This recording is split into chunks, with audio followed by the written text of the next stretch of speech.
I want you to picture a giant tree that used to stand as a towering giant, but now has been cut down.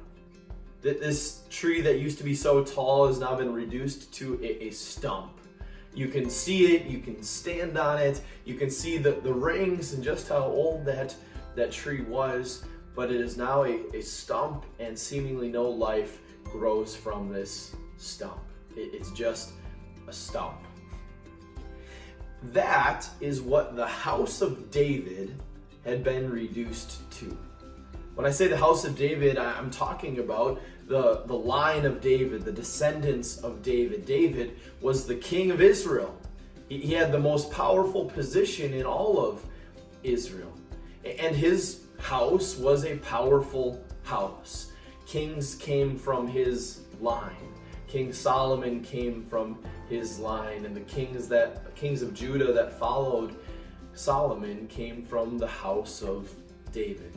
This was once a great tree, but now this great tree, this house of David, has been reduced to a stump. The kings have been long gone, and there is nobody of prominence that comes from the house of David. They are seemingly insignificant, and there is no life that comes from them. Until we hear a promise from Isaiah. Isaiah chapter 11 gives us a promise. God says this through Isaiah: "A shoot will come up from the stump of Jesse. From his roots a branch will bear fruit. The Spirit of the Lord will rest on him, the Spirit of wisdom and of understanding, the Spirit of counsel and of power, the Spirit of knowledge and the fear of the Lord. And he will delight in the fear of the Lord." A shoot will come up from the stump of Jesse.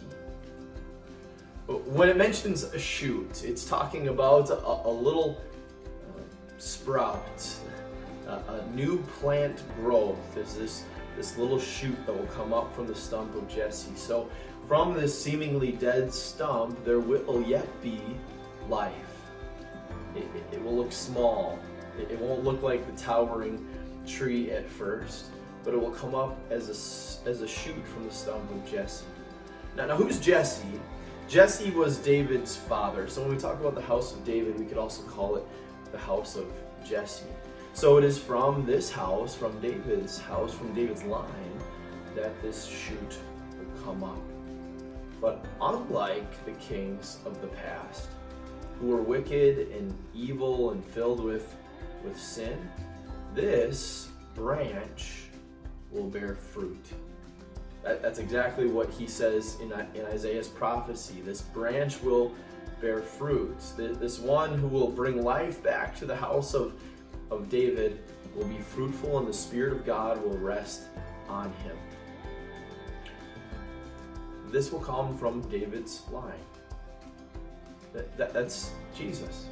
Jesus is the fulfillment of that prophecy, which is why the gospel writers make such an important emphasis that Jesus came from David's line, that Mary was a descendant of David, and therefore Jesus was a descendant of David. And he would restore the house of David, not to its external kingly glory, but he came to be our heavenly king. He came to rule in hearts and to redeem hearts. That's who Jesus was. So Jesus was the shoot that came up from the stump of Jesse. And he is the one who rules as our righteous king in heaven and also in our hearts. We thank God that God has brought restoration back to the house of David, because that means he has brought spiritual restoration to us.